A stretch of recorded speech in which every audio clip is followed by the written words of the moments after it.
The belief that somehow or other government can spend money at nobody's expense. I don't know how many of you have ever heard of a wonderful description of government that was made by a French economist by the name of Frédéric Bastiat about 150 years ago.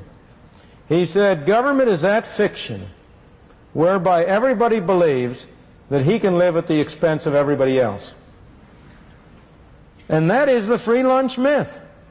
The myth that somehow or other government can provide goods and services, can spend money at nobody's expense. Now, the particular form which that myth takes is very specific. It has two parts.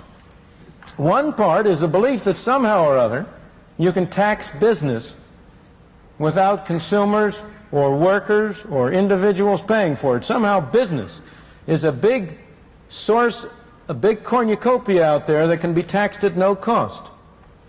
And the other form the myth takes is that you can create money at no cost.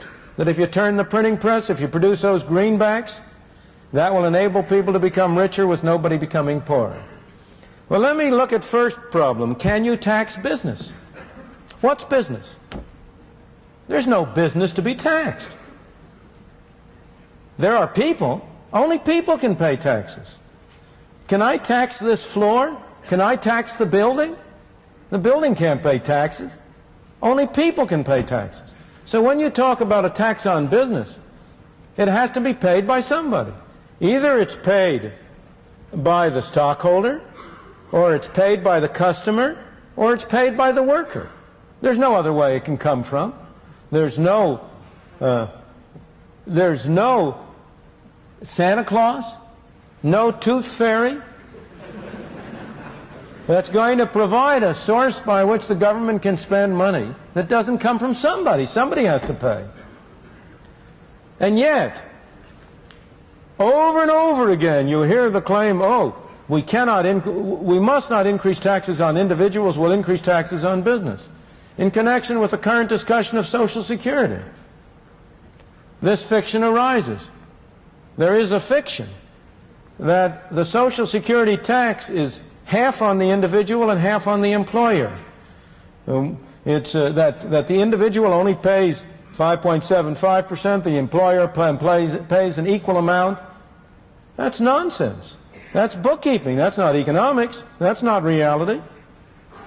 The part that the employer pays is part of his wage cost. If an employer considers whether it's worth his while to hire an additional worker, he has to consider as part of his cost not only what he pays to the worker, but also the extra taxes he will have to pay to the government. It makes no difference to the employer at all if he pays the worker a bigger check and the worker pays a larger part of that directly to the government, or he pays the worker a smaller check, but in addition has to send a check to Washington. What matters to him is the total number of dollars it costs him to hire an additional person. So the fact is, the logic is, the reason is, that the so-called tax on the employer is paid by the employee.